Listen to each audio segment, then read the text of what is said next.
Si j'étais un arbre, je serais très certainement un chêne. J'adore cet arbre, pour quantité de raisons. Déjà, il n'a pas besoin de la main de l'homme pour être beau. Il est massif, il est là, et il se suffit à lui-même. Le chêne a également l'avantage de vivre 1000 ans, voire plus, ce qui ne me déplairait pas non plus.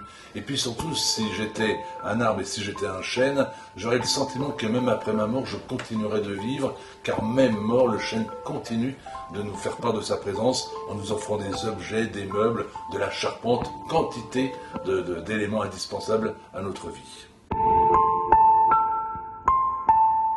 Pourquoi parler arbre dans une exposition? Je dirais plutôt qu'il était temps de parler arbre dans une exposition.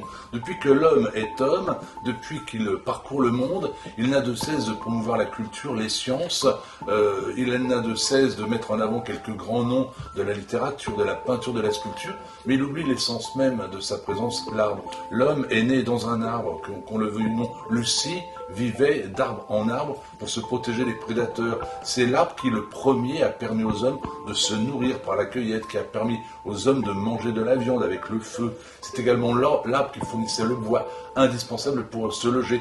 Et l'arbre était devenu tellement présent dans notre quotidien qu'on a fini par l'oublier. Alors cette exposition nous rappelle tout simplement ce que nous devons aux arbres, et j'en suis donc très heureux. Ce qui est extraordinaire dans cette exposition « Vous êtes un arbre à Deauville », c'est que l'arbre est devenu une personne qui est représentée par différents grands noms du domaine des arts. Et venir voir cette exposition, c'est venir voir comment les arbres finalement sont vraiment. L'arbre n'est pas qu'un élément en bois qui produit des feuilles et qui, une fois par an, se place en dormance. Non, c'est bien plus que ça. L'arbre, il a permis à des grands noms de la littérature de s'exprimer, il a permis à de grands peintres de réaliser des chefs-d'œuvre.